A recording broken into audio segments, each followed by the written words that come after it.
TTADC election के बाद कथित हिंसा और पुलिस कार्रवाई को लेकर खोवाई में तनाव चरम पर पहुंच गया। पुलिस द्वारा कुछ लोगों की गिरफ्तारी के विरोध में स्थानीय लोगों ने आज सुबह से 2 प्रमुख राष्ट्रीय राजमार्गों को जाम कर दिया, जिससे पूरे इलाके में जनजीवन बुरी तरह प्रभावित हुआ। प्रदर्शनकारियों का दावा था कि पुलिस ने निर्दोष लोगों को गिरफ्तार किया है और उनकी बिना शर्त रिहाई की मांग को लेकर वे सड़कों पर उतर आए। सुबह करीब 10 बजे शुरू हुए इस अवरोध के कारण दोनों राष्ट्रीय सड़कों पर यातायात पूरी तरह ठप हो गया। दूर दराज की बसें, मालवाहक ट्रक सहित सभी वाहनों की आवाजाही बंद हो गई, जिससे यात्रियों को भारी परेशानी का सामना करना पड़ा। यहाँ तक कि एम्बुलेंस और अन्य आपातकालीन सेवाएं भी प्रभावित होने की शिकायतें सामने आईं। स्थिति को संभालने के लिए शाम के समय स्थानीय विधायक रंजीत देबबर्मा घटनास्थल पर पहुंचे। उन्होंने प्रदर्शनकारियों के साथ लंबी बातचीत की और उन्हें समझाने का प्रयास किया। इसके बाद शाम करीब 6 बजे उनके नेतृत्व में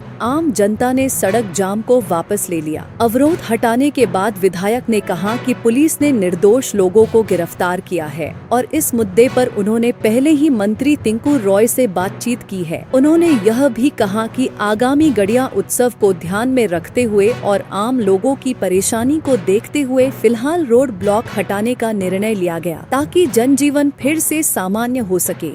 আমাদের দুইজন নিরীহ আমার রামচন্দ্রঘাটের একজন খনিরঞ্জন দেববর্মা, উনি ওনার মেয়ে, ওনার মিসেস। গতকাল ওরা তো কিছু করেনি, এখানে তাদের নামে কোনো ওয়ারেন্টও ছিল না বা এফআইআরও তাদের জন্য নেই। তো এই অবস্থায় তাদেরকে রাতে বাড়ি থেকে উঠে নিয়ে গেল।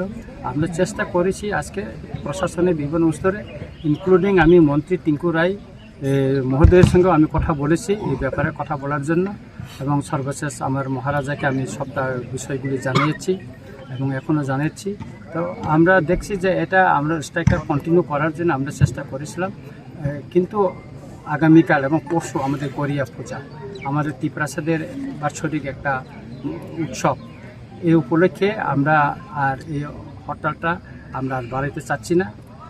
গড়িয়ার পরে আমরা আবার এই আন্দোলনে আবার সামিল হব এবং দেখব যে যতদিন পর্যন্ত বাইরে না হয় আমরা আমাদের মুভমেন্টটা আমরা কন্টিনিউ করব এবং এর ভিতরে আমরা চেষ্টা করব যে ওনার বাবাকে আমরা ফিরে আনার জন্য। আরেকজন সন্দীপ দেববর্মা, যেটা আশ্রামবাড়ি হালাহালি কেন্দ্র থেকে ওনাকে ওনার ব্যাপারটাও আমরা আজকে কোর্টে আমরা ফাইট করেছি, আমাদের উকিল আমরা নিয়োগ করেছি। আমাদের তরফ থেকে যা কিছু করণীয় অফিসিয়ালি আমরা সবটা করেছি। আশা করছি আমরা খুব শীঘ্রই তাদেরকে ঘরে ফিরে আনতে পারবো এবং আগামীকাল জেলে আমাদের লোক যাবে ওনাদের সঙ্গে দেখা করার জন্য এবং পরিবার এবং তার মেয়েকেও আমরা জেলে নিয়ে যাবো। কয়জন এমনি গ্রেপ্তার করা হয়েছে? 2 জন গ্রেপ্তার হয়েছে। একজন সন্দীপ দেববর্মা, উনি আশ্রামবাড়ি বিধানসভা কেন্দ্র থেকে, আর একজন খনিরঞ্জন দেববর্মা রামচন্দ্রঘাট বিধানসভা কেন্দ্র থেকে। কয়টা নাগাদ করা হয়েছে? কালকে রাত্রে ওইখানে 11টার সময় এখানে সেম টাইমে ওরা গ্রেপ্তার করেছে। কিন্তু এটা খুব অন্যায় হয়েছে যে তাদের বিরুদ্ধে এফআইআর নাই, তাদের ওয়ারেন্ট কোনো ইস্যু নেই, তাদেরকে উঠে গিয়েছে এখান থেকে। এটা খুব অন্যায়। অথচ আমাদের তরফ থেকে আমাদের সম্মানিত ক্যান্ডিডেটও কয়েকটা অভিযোগ করেছেন যে এখানে যে বিজেপির তরফ থেকে যে হামলা, এই বিষয়ে তারা নীরব হয়ে আছে, কাউকে গ্রেপ্তার করেনি। শুধু আমাদেরকে বাছাই করে শুধু আমাদের তীব্রামথার কর্মীদের ওরা গ্রেপ্তার করার চেষ্টা করছে। इस अक्षय तृतीया स्वर्ण कमल लाया है स्वर्ण अक्षय ऑफर 14 अप्रैल से 2 मई तक। पाइए डायमंड ज्वेलरी पर 100% मेकिंग चार्ज ऑफ और गोल्ड ज्वेलरी पर 30% मेकिंग चार्ज ऑफ। हर खरीदारी पर अश्योर्ड गिफ्ट, साथ ही जीतिए 2 गोल्ड नेकलेसेस, 11 गोल्ड कॉइन्स या 5 डायमंड रिंग्स लकी ड्रॉ में और अपना पुराना सोना बदलिए पूरी कीमत पर। आज ही विजिट करें स्वर्ण कमल ज्वेलरी, अगरतला, उदयपुर और धर्मनगर। TNC apply.